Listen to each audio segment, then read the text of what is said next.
بسم الله الرحمن الرحيم. اللهم صل وسلم على سيدنا محمد وعلى آله وصحبه أجمعين.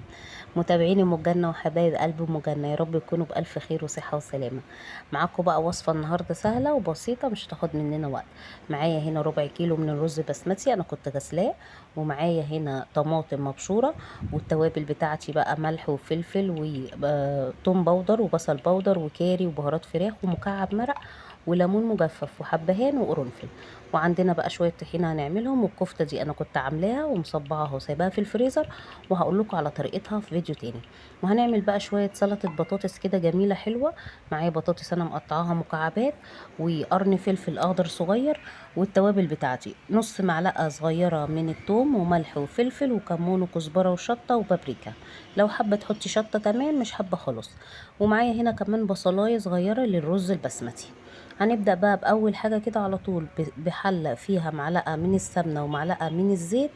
وهنبدأ بقى الحلة بتاعتي تسخن كده، والحاجة بتاعتي تسيح، وعلى طول هنزل بأول حاجة على طول البصلاية. نشوح بقى البصلاية كده ونخليها تدبل معايا، تاخد لون بس، يا دوب بس تصفر حاجة بسيطة.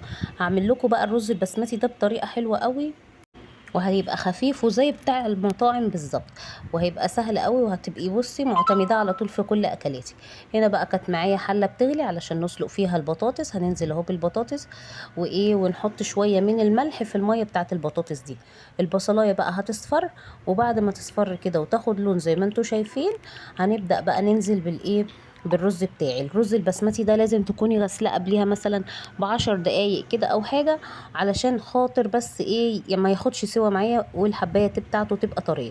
هشوح بقى الطماطمايه شويه كده مع البصله. عايزه اقول لكم الريحه كانت فايحه وجميله وتحفه، وعايزاكم بقى تجربوا. هنا بقى كانت خلاص بدأت تسبك سنة بسيطة خالص معايا. هنزل بالرز بقى اشوحه مع البصلاية ومع الطماطم كده، وقلب قلب قلب، وشوح شوح شوح. شوحنا بقى الرز، نبدأ ننزل بالتوابل: مكعب من الدجاج وقرنفل وحبهان وقرفة وكاري وبهارات فراخ وحبة من الملح وحبة من الفلفل الأسود وليمونة من الليمون المجفف ده. نشوح بقى التوابل دي مع الرز. عايزة أقول لكم كانت الريحة تحفة تحفة تحفة. جميل قوي قوي الرز البسمتي لما تعمليه بالطريقة ديت، وطعمه جميل ومتبل وحلو. هنبدأ بقى نشوح، وبعد كده طبعا أنا لازم يكون معايا مية مغلية. هنزل بيها طبعا على الرز زي ما احنا شايفين كده، وبتبقى طبعا الرز البسمتي زي ما احنا عارفين ان هو بياخد شوية مية كتير عن الرز العادي. هيغلي بقى طبعا معايا، واول ما يبدأ خلاص ان هو يتشرب السوائل بتاعته، هنبدأ بقى نوطي عليه النار، ونكمل بقى بقية وصفة البطاطس بتاعتي. وعندي الكفتة بتاعتي كنت بدأت بقى خلاص رصيتها في صينية، وهبدأ اسويها. عايزة اقول لكم ان الملح والتوابل بتاعته كانت مظبوطة جدا، وكان جميل. يلا نشوف بقى نكمل بقية وصفتنا وهنعمل ايه. هنا بقى كانت البطاطس بتاعتي اتسلقت، بس اهم حاجه واحنا بنسلق البطاطس ديت، عشان احنا هنعملها سلطه ونحطها برضو في تتبيله ونقلبها. اهم حاجه ان احنا ما نقرص عليها قوي في التسويه، تبقى طالعه حاجه بسيطه، اقل من من المظبوط قوي تمام. هننزل بقى بقرن الفلفل، وهننزل تاني بنص معلقه صغيره من الثوم والفلفل الاسود والملح والبابريكا والكمون والكزبره، ولو حابه تحطي شطه تمام.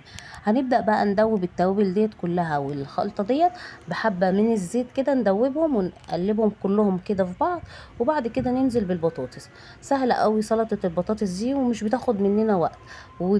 وكمان ممكن تعمليها جنب اي حاجة انت حباها من المقبلات دي، تبقى طعمها جميل وتبقى حلو. تعمليها جنب بيتزا، تعمليها جنب زي الرز البسمتي كده، لا هتبقى شكلها حلو قوي على السفرة. هنا بقى كان الرز استوى، وكان طعمه عايزه اقول لكم كان تحفه ومفلفل وجميل. والكفته بتاعتي دي انا مسويها على البوتاجاز، ولا حطها ولا في فرن ولا في شوايه. وهقول لكم ان شاء الله طريقتها في فيديو جديد. وعملنا شويه من سلطه الطحينه كده، وعايزه اقول لكم الطعم كان خرافه وتحفه، والبطاطس كانت متبله وطعمها حلو قوي. يا رب يكون الفيديو عجبكم، واستنوني في فيديو جديد ان شاء الله. وما تنسونيش بالشير واللايك والاشتراك. باي باي، مع السلامه.